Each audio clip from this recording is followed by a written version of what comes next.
In my past life, I accidentally saved Olivia Hamilton, a kidnapped heiress from New York's elite circles. I worked 4 jobs a day, pouring everything I had into raising her like a cherished princess. But after her family found her, she ordered everyone never to mention that shameful past.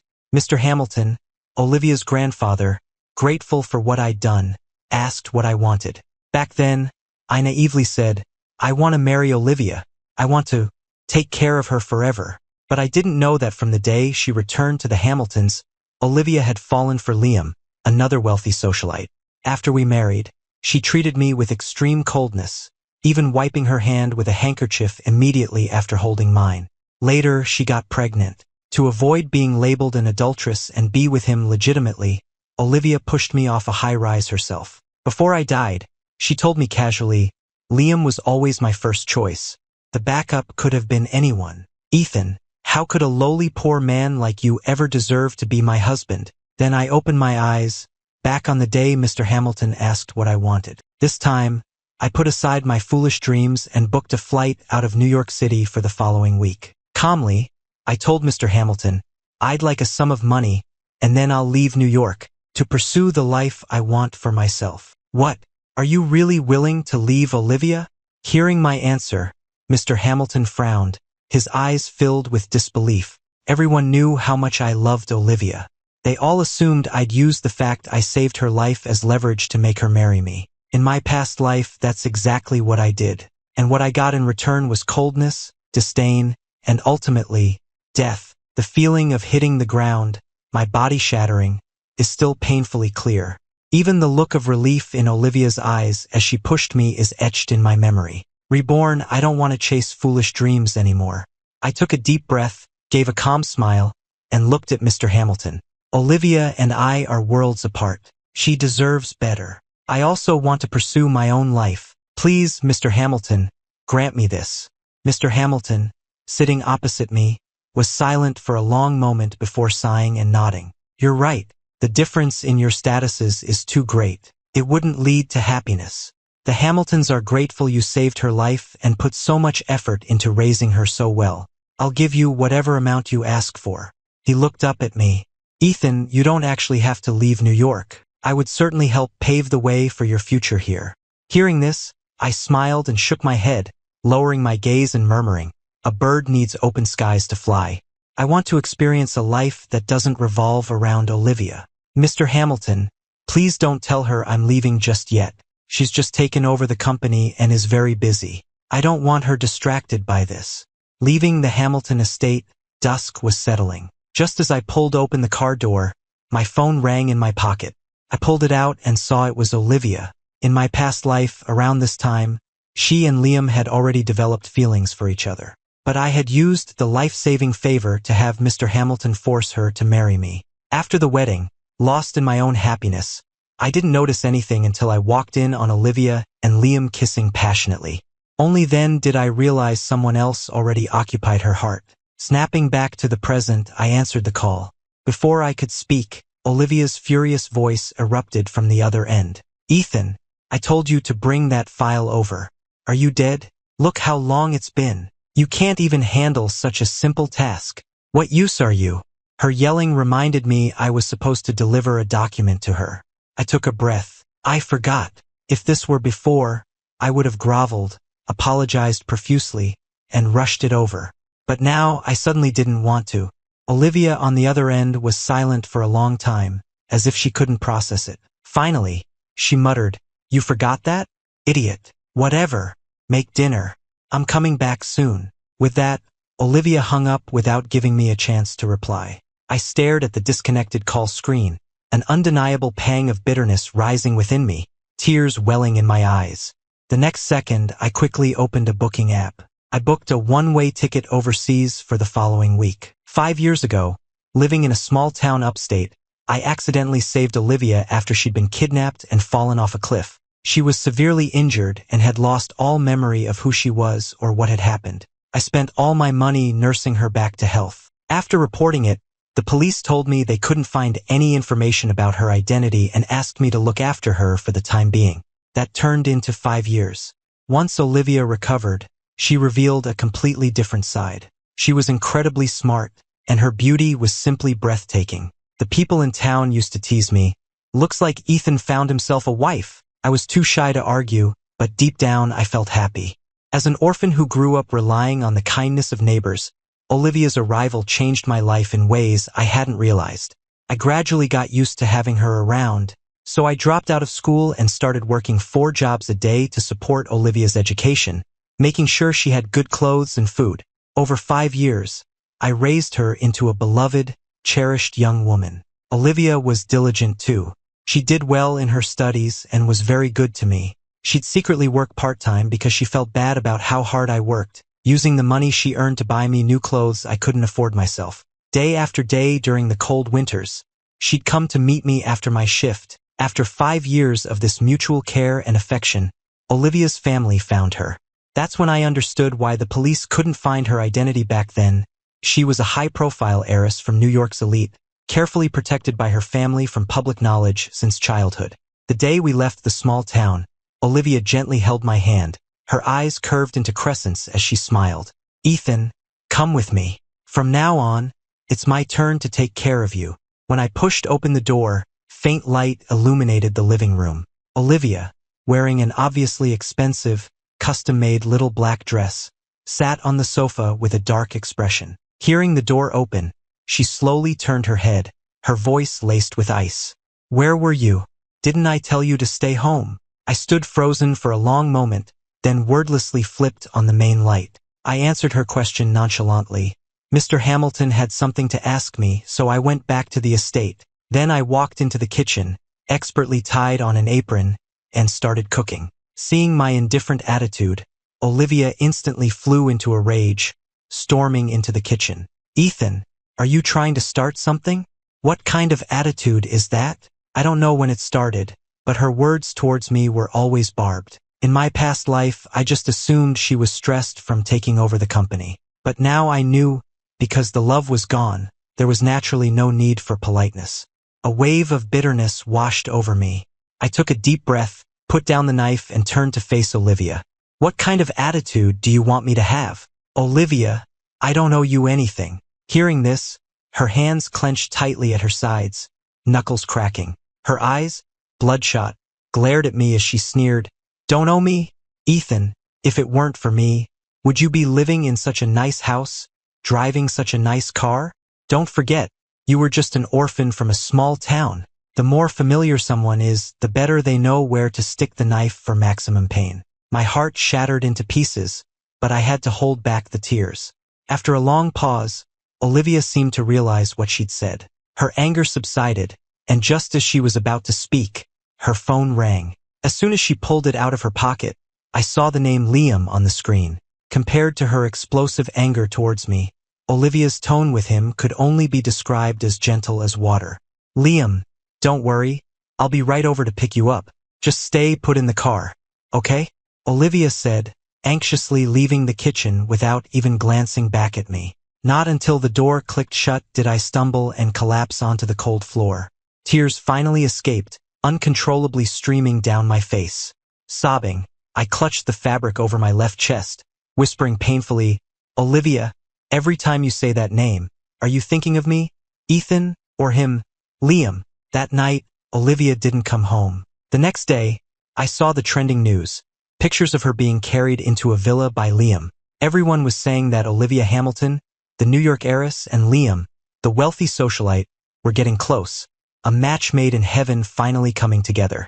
Yes, they belonged to the same world. To Olivia, I was just an outsider who happened to save her life. It only took 3 days to prepare my documents for going abroad. I even paid a hefty fee to enroll in a study program, planning to study overseas for a few years. Olivia was right. Without her, I would never have lived the life I had now. So we didn't owe each other anything. Since coming to New York, Mr. Hamilton had been quite good to me. Since I was leaving and had taken such a large sum from him, I thought I wouldn't see him again, so I decided to buy him a small gift. As I pushed open the door to a tie shop, I saw Olivia inside, fitting a tie on Liam. Her face was full of smiles as she carefully adjusted it for him. Their eyes lingered on each other, filled with an unspoken intimacy. Just then, Olivia noticed me. Her smiling face instantly turned gloomy. She frowned and walked towards me, displeased. "Are you following me?" My heart tightened. I was about to explain when Liam spoke first, smoothly taking Olivia's hand. "You must be Mr. Ethan, the benefactor who saved Olivia." Seeing them like this, I couldn't remain calm. My reply inevitably sounded a bit sharp. "What if I am?" "Ethan, watch your tone." As soon as I finished speaking, Olivia shouted. Hearing this, I looked at her and gave a cold smile. Did I say something wrong? Liam quickly stepped in to smooth things over. He smiled gently and tugged at the corner of Olivia's dress. "Come on, Olivia. Why get angry over someone so low class?" He then looked at me contemptuously. "Mr. Ethan, it seems living with the Hamiltons for a few days has made you forget your place. Don't forget, if you hadn't saved Olivia, you wouldn't even have the right to stand here talking to me in your entire life." Everyone seemed to think it was my honor to have saved Olivia, even Olivia herself. Thinking this, I lowered my gaze and scoffed coldly, my tone flat. "If I could do it over, I'd rather have never saved her." "Ethan!" Olivia roared, her eyes looking like she wanted to devour me. She gritted her teeth. "Say that again if you dare." I looked up at her, tears blurring my vision, my voice hoarse. "Olivia, if I could, I'd rather have never saved you." This time, she didn't speak, just looked at me with a complex expression for a long time. Finally, she stormed out.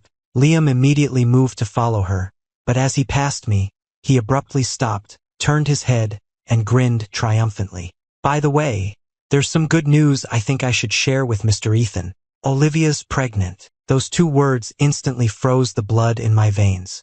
Something that happened years later in my past life had apparently moved up. Seeing my stunned expression, Liam smirked with satisfaction and left. The night before I left, Olivia unexpectedly called me. She said she wanted to talk things over properly. I figured she wanted to tell me about the pregnancy, or perhaps their wedding plans. But whatever it was, it didn't matter anymore. When she arrived, her eyes immediately fell on the packed suitcase I'd placed by the entrance. Olivia paused, looking puzzled. "Where are you going?" I glanced blandly at the luggage and, for the first time, lied to her. "Remember Mrs. Peterson who lived next door to us? She's sick and said she misses me, asked me to go back and visit." "When are you leaving?" Olivia pressed urgently. I hesitated for a moment, then instinctively continued the lie. "Tomorrow night." Hearing this, Olivia nodded and said to herself, "Mrs. Peterson was always kind to me too. I'll go back with you tomorrow night to see her." I didn't answer. Neither of us spoke, the silence becoming strangely awkward. Finally, Olivia broke the tension. She looked at me hesitantly several times before pulling a velvet box from her pocket. The moment she opened it, a stunning diamond ring, the size of a pigeon's egg, caught my eye. My heart skipped a beat. I couldn't help the pang of bitterness, thinking, are she and Liam really getting married? "Is it beautiful?" Olivia asked. Hearing her, I snapped back to reality and looked up. "It's okay." She fell silent, pursing her lips, looking somewhat disappointed. "Ethan, I know I've been really irritable lately and said a lot of hurtful things, but I truly didn't mean it." Olivia suddenly started apologizing. I smiled faintly, thinking she at least had the decency to apologize for everything she'd done before we parted ways. "It's okay. It's all in the past," I replied indifferently. Hearing this, Olivia's eyes lit up. She unexpectedly grabbed my hand. "Really? You're really not angry?" I didn't know why she was acting like this. Just as I was about to speak, the phone in my pocket vibrated.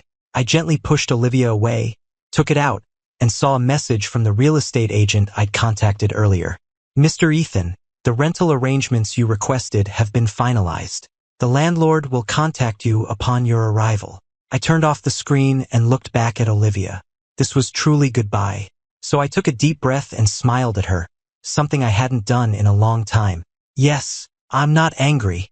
Hearing this, Olivia seemed to let out a huge sigh of relief and reached for my hand again, but this time I instinctively stepped back. She noticed the subtle movement, and her smile visibly froze. "Ethan, are you really not upset with me?" "Actually, there's a lot I've always wanted to tell you." "Olivia, let's talk when I get back." I interrupted her, feeling inexplicably tired. She opened her mouth, but ultimately just nodded. Yes, we have plenty of time. We can talk after visiting Mrs. Peterson. Claiming I was tired and wanted to sleep, I politely asked her to leave. As she was going, Olivia kept looking back at me, pausing at the door to press the ring into my hand. Hold on to this for me. I'll come pick you up after work tomorrow, and we'll go see Mrs. Peterson together. I watched her with a silent smile. The second the door closed, I tossed the ring into the trash without hesitation. Dragging my suitcase and grabbing my car keys, I headed for the airport. This time it was really over. 5 years later, the plane landed in New York City. As soon as I walked out of the terminal, I spotted her from afar, Chloe, leaning against a black Bentley by the roadside, a beautiful woman with a gentle smile. Clearly, Chloe saw me too. She waved, then strode over to me. Long time no see, Ethan. I returned her smile. Fancy the great director Chloe picking me up personally. Chloe didn't answer immediately, instead taking my suitcase. Ushering me into the car, she said, "Everyone's waiting for you. They're all excited to meet the famous late-blooming screenwriter." After leaving New York 5 years ago, I flew to the US to study. I stumbled into screenwriting and fell completely in love with it. Starting from knowing nothing to being able to write a solid script independently, and then dedicating myself to the profession, it only took me 5 years to make a name for myself. Many people were curious about how this screenwriter who started late had managed it. Coincidentally, Chloe had a pretty good IP she was working on. She contacted me about collaborating, and remembering her help when I was abroad, I agreed without much thought and returned to New York. On the way to the welcome dinner, I watched the familiar streetscapes receding outside the window and couldn't help feeling emotional. I thought I'd never return to this place, yet here I was again. "How long are you planning to stay this time?" Chloe asked. Without much thought, I answered truthfully, "I'll leave once your movie wraps up. The weather in Austin should be nice then. I'll go gather some inspiration." Chloe nodded knowingly. We fell silent again. Soon, we arrived at the venue for the welcome dinner. We went upstairs side by side. Pushing open the private room door, we saw the colleagues who had been waiting. What surprised me most was seeing someone I thought I'd never meet again in this lifetime, Olivia. "Everyone, let me introduce you. This is the renowned screenwriter joke, whose real name is Ethan," Chloe announced. As her voice faded, applause filled the room. Several people looked at me, whispering among themselves. "I didn't expect such a famous screenwriter to be so young. He looks like a wet behind-the-ears kid." "Don't say that. His abilities are well known in the industry. I heard director Chloe went through a lot of trouble to get him back here. Looks like their relationship is pretty special." These murmurs didn't affect me.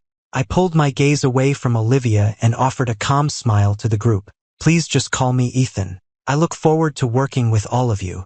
After I spoke, Chloe gestured for me to sit down. But from the moment I entered the room, I felt an intense gaze fixed on me.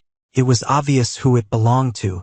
As soon as I sat, Chloe introduced Olivia to me. "Ethan, this is the main investor for the film, Ms. Olivia Hamilton." Then she looked at Olivia. "Ms. Hamilton, this is my friend, Ethan." "I never heard you mention having a friend like this before," Olivia said, her voice low and tinged with displeasure. Chloe raised an eyebrow. "Well, he's not just any friend. Plus, Ethan doesn't live in New York, so it's normal you haven't met, Ms. Hamilton." "Not just any friend?"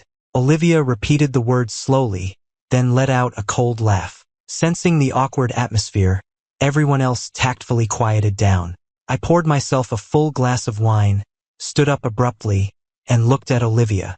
"Ms. Hamilton, thank you for investing in Green Mountain. Chloe and I are indeed good friends. Let this drink be a toast to the movie's success."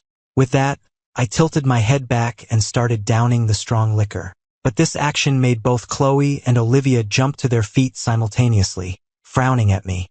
Before the glass was empty, Chloe snatched it from my hand. Amidst everyone's surprised looks, she finished the rest in one go, then turned to me with a smile. "Your stomach can't handle drinking like that. Don't try to be tough." A familiar scene flashed in my mind. The first time Chloe and I met was 3 years ago when I was just starting out. It was a similar networking event, and the director at the time insisted I drink a full glass of hard liquor. After hesitating, unable to think of a reason to refuse, I braced myself and raised the glass. Suddenly, a slender, fair hand snatched the glass away. Before I could react, Chloe had downed the drink. Then she smiled at the director and said, "Don't make things hard for the newcomer." Chloe and I held each other's gaze for a long moment before I finally came back to myself, only to meet Olivia's indescribable expression. Olivia let out a cold scoff, raised her hand, and began to clap slowly. When she spoke again, her tone was dripping with sarcasm. "Director Chloe and Mr. Ethan really are unusually close, even sharing the same glass." Hearing this, Chloe was about to speak, but I cut her off. "I just got off a plane after more than 10 hours. I'm quite tired, so please excuse me for not staying longer today. We'll have plenty of opportunities to meet in the future. Enjoy yourselves tonight, everyone. It's on me." With that, I stood up to leave, not giving Olivia even a single glance. Chloe looked at me with concern, leaning closer. "Are you okay? Let me take you back." I shook my head. "No need. I can get back myself." "Can you find your way back alone?" Chloe asked with a slight smile. "Come on. I need to head back and deal with some things anyway." My stay in New York wouldn't be long, so I initially planned to stay in a hotel. But Chloe insisted she had several apartments in the same complex, just sitting empty, and invited me to stay in one of hers. After refusing several times to her firm insistence, I stopped being polite and accepted. Chloe said goodbye to everyone present and left with me. But just as we reached the underground parking garage, Olivia called out from behind us, "Ethan, wait!" Both Chloe and I stopped. Chloe instinctively shielded me, smiling at Olivia. "Ms. Hamilton, do you need something else from Ethan? It's quite late though. If there's business, perhaps we can discuss it at the studio next time." But Olivia completely ignored her, walked around Chloe, and grabbed my arm, her eyes red-rimmed. "These 5 years, where did you go? Do you know back then?" "Ms. Hamilton, please have some self-respect," I interrupted Olivia, pulling my arm free and stepping back. A flicker of shock and hurt crossed Olivia's eyes. She repeated my words hoarsely, "Ms. Hamilton? Please have some self-respect." "Ethan, you never used to call me that." I looked at her emotionlessly and replied coolly, "You said it yourself, that was the past. Of course, it's different now. If there's nothing else, please don't block the way. I need to go rest." Seeing I was about to leave, she quickly grabbed me again, her tone suddenly pleading. "Don't go. Ethan, I have so much I want to ask you, so much I want to tell you." This time, before I could answer, Chloe strode forward and pulled Olivia's hand off me. "Ms. Hamilton, Ethan is tired. Please stop harassing him. Whatever it is, let's talk next time. We're going home now." After saying this, Chloe started leading me away. Olivia let out a cold snort, her gaze sharp as she looked between us. "You're going home? You live together?" Chloe nodded. "Yes, we live in the same place.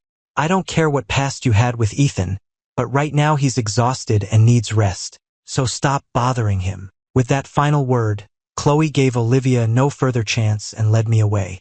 On the way back, Chloe and I sat in the back seat. Neither of us spoke first, but I could feel she had many questions. So I told her the story of Olivia and me. Her frown deepened as she listened. We weren't really boyfriend and girlfriend, just two people who supported each other through a difficult time, I concluded. Then, I turned to Chloe and asked jokingly, "But aren't you afraid she'll pull her investment after you talk to her like that?" Chloe snapped back to reality and smiled casually. "Ethan, now I'm the one who doesn't want to continue the collaboration. Pulling investment is fine. I can cover it myself." Hearing this, I chuckled. "Quite impressive, Director Chloe. Don't blame me if she really does pull out." Chloe smiled helplessly and reached over to playfully ruffle my hair. "No way. Who else would I blame but you?" The atmosphere was far more lighthearted than I expected, which was typical of how Chloe and I had interacted over the past 3 years. Relaxed and comfortable without any burden. Chloe had arranged my accommodation perfectly, even thoughtfully making the bed for me. "I live just upstairs. Call me if you need anything. The housekeeper keeps this place clean, but the bed wasn't made. I'll have someone come tidy up properly tomorrow." Finishing making the bed, Chloe turned back and smiled at me. "Just make do for tonight." Looking at the well-kept room, I smiled and nodded. "Okay, thank you, Director Chloe, for personally making my bed. I'm truly grateful. You and your smooth talk." After tidying everything, Chloe prepared to leave for her own rest. After giving me a string of reminders, she suddenly threw herself into my arms. I froze, my hands hovering in the air, hesitant to embrace her. But she hugged me tighter, resting her head on my chest and whispering, "Ethan, long time no see." Soon, I threw myself into filming, spending all day at the studio refining the script and heading home with Chloe after work. Her cooking was excellent, and in just a few days I'd gained several pounds. One day, as we were leaving work side by side, Chloe turned her head with a smile. "What's for dinner tonight? Didn't you want sweet and sour ribs last time?" "Enough, Chloe. Can't you see how fat I've gotten?" As we were joking, Olivia suddenly appeared out of nowhere, blocking our path. She had actually been coming to the set frequently these past few days, always seeming like she wanted to say something but hesitating. I had intentionally avoided her, leaving her no opportunity. "Ms. Hamilton, if you're worried about the filming progress or quality, you can still withdraw your investment now." "I won't charge you a penalty," Chloe said curtly. But Olivia ignored her again, walking straight up to me and asking somewhat humbly, "Ethan, I'd like to invite you to dinner. There's a lot I want to talk to you about." I knew if I didn't agree, she would continue to pester me. So, I sighed resignedly, nodded, and then looked at Chloe. "You head back first. I need to talk with her." "Ethan." Chloe started to say something but ultimately held back, saying coolly, "I'll wait for you to come back for dinner." She shot Olivia a glare and strode away. Once Chloe's figure disappeared completely, I turned back to Olivia. "Whatever it is, Ms. Hamilton, you can say it here. Though I don't really think there's anything left for us to talk about." Faced with my resolute attitude, Olivia gave a bitter smile. "You lied to me. You promised we'd talk properly when you got back. But when I went to find you that day, you were gone. I thought you went back to see Mrs. Peterson without telling me. I drove all night back to the small town to find you, but Mrs. Peterson said you hadn't been back at all." "Ethan, do you know how desperate I felt at that moment?" Seeing her pained expression, I felt nothing inside, except maybe a little anticipation for whether Chloe would make those sweet and sour ribs. "I don't know, and I don't want to know. Olivia, since you chose Liam, I wished you well, which is why I chose to leave." I paused, shrugging. "Besides, we never really had a relationship." "Ethan," she yelled at that, her eyes already incredibly red. "How can you say we had no relationship? You saved me. You worked 4 jobs a day to support me. You haunted my dreams, and now you say none of it matters? Do you even have a conscience?" Hearing this, I couldn't help but laugh, looking at Olivia with a puzzled frown. "Shouldn't I be asking you that? Olivia, do you have a conscience? Have you really forgotten all the things you said to me?" My counter-question left her speechless. She opened and closed her mouth several times in agitation before finally saying, "Ethan, believe it or not, I truly know I was wrong. I had a dream. In the dream, you used saving my life to force my father to let me marry you. I was happy at first, until I met Liam through work, and our relationship became complicated. Then you misunderstood our relationship, and somehow we drifted apart. I started treating you badly, and even caused your death. Afterward, I was filled with regret, developed severe mental illness, and eventually killed myself to follow you. But when I opened my eyes, I was back 2 days before you left. That's why I tried desperately to keep you." As she spoke, she hastily pulled out a velvet box from her pocket. Inside was the very diamond ring I had thrown away years ago. Olivia said urgently, "I originally planned to propose to you. I wanted to make up for how I hurt you in the past. But you left without a word. I searched for you for 5 whole years." Listening to her words, my first reaction was that Olivia had also been reborn. Thinking this, I suddenly understood why she contacted me the night before I left, and why she seemed like a completely different person. I took a deep breath. "But you were already pregnant. As the child's mother, could you really just casually switch his father?" "Ethan, you've wronged me." Olivia suddenly cut me off, rushing to explain, "I wasn't pregnant. I swear on my life. That was just a lie Liam made up back then to make you give up." "Ethan, believe me." Judging by Olivia's expression, she wasn't lying. But in the previous life, she did develop feelings for Liam. It was just that this time, she was reborn before anything significant could happen between them. I suddenly felt a sense of disorientation, thinking fate was playing tricks. But what happened, happened. From the moment I decided to leave, I never intended to look back. And I didn't plan on telling Olivia that I had also been reborn. So I gave a cold smile. That's quite a story. But even so, we can't go back. Olivia, stop disturbing the peaceful life I have now. After saying this, I turned to leave. Unexpectedly, she let out 2 low laughs, then asked dejectedly, "Are you being so cold to me because of Chloe?" Hearing this, I stopped but didn't turn around. Even if it wasn't because of her, I would still be this cold to you because of someone else in the future. Because the Ethan who was warm to you, you already lost him. As I pushed open the door to the apartment, I saw Chloe in the kitchen, wearing an apron, busy cooking. Dinner was already set on the table. Hearing the noise, she turned around and gave me a faint smile. "Wash your hands, time to eat." I knew Chloe was angry about what happened earlier, so I walked into the kitchen and deliberately washed my hands beside her for a long time. Chloe didn't look at me the entire time, still focused on her cooking. After washing my hands, I just stood there watching her. She finally acknowledged me, saying, "Go wait outside. It's smoky in here." "Chloe, are you angry?" The unexpected question made her freeze. Even her stirring paused. After a moment, "Ethan, do I have the right or the status to be angry right now?"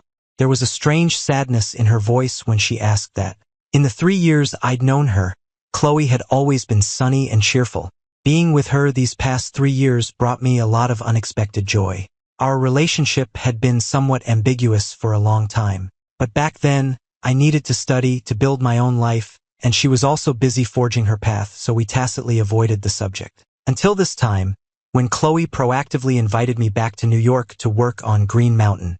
Honestly, when I first heard her invitation, I was hesitant. I was afraid we would end up just being ordinary friends. But ultimately, courage won over fear. I thought I should be by her side. So, before Chloe could react, I stepped forward, cupped her face in my hands, leaned down slightly, and kissed her. "Chloe, of course you have that right."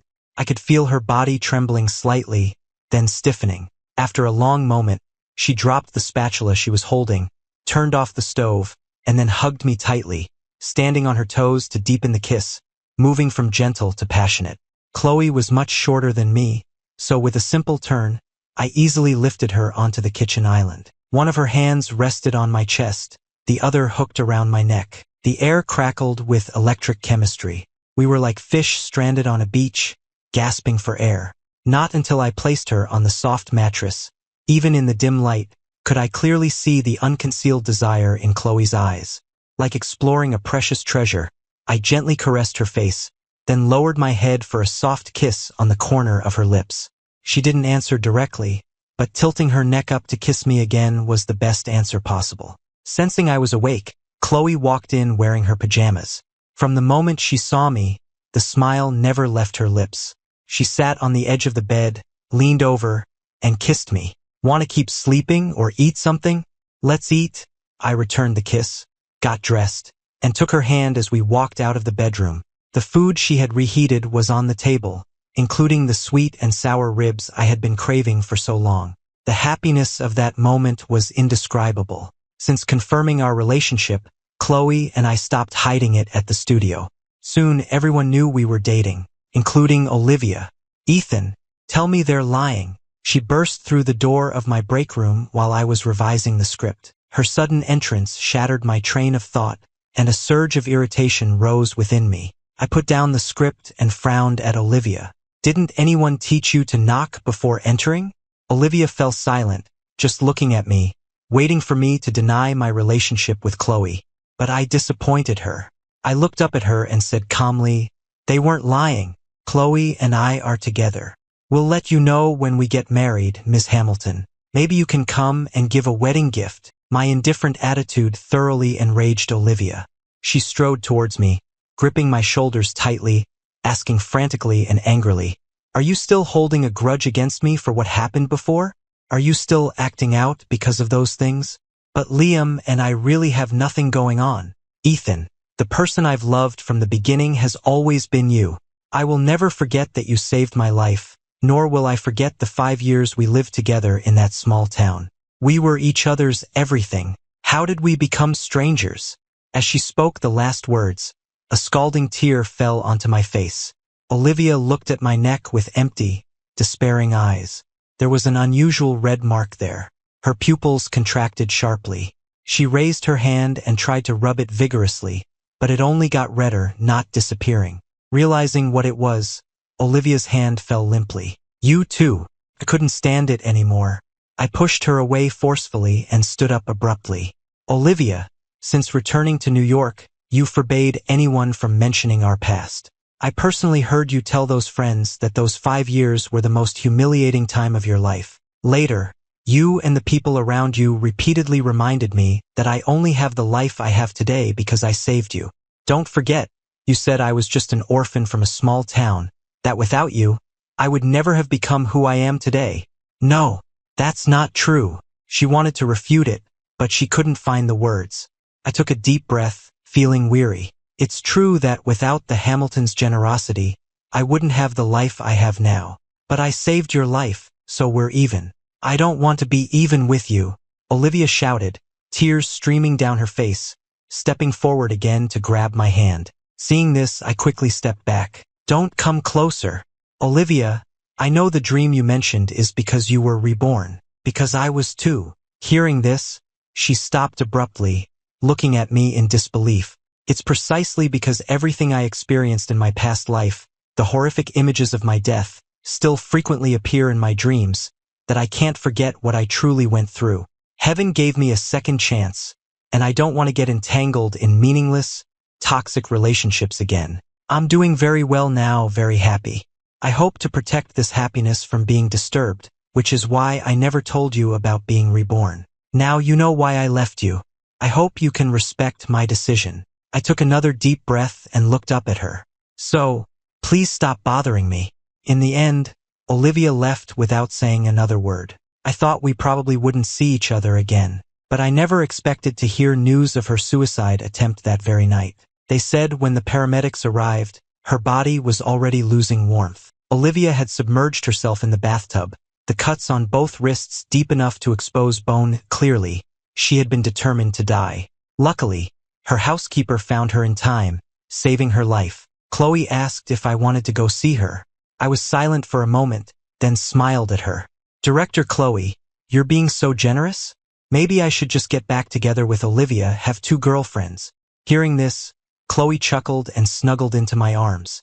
I'm not generous at all. The following summer, Chloe and I held our wedding. She even thoughtfully invited the folks from the small town who had once taken care of me, because she said, I want everyone who knows us to witness our happiness. Some people might use my most sensitive past to stab me deeply, while others cherish that past, vowing to treat me well for a lifetime. I don't know what kind of ending truly counts as happy, but I feel that right now is the best it can be. The ceremony was about to begin. I sat nervously in the dressing room, constantly adjusting my suit or hair. Just then, the phone on the table rang. I picked it up and saw an unfamiliar number. Without much thought, I answered, but the line was silent for a long time. Just as I thought it was a spam call and was about to hang up, a hoarse, familiar voice spoke. It was Olivia.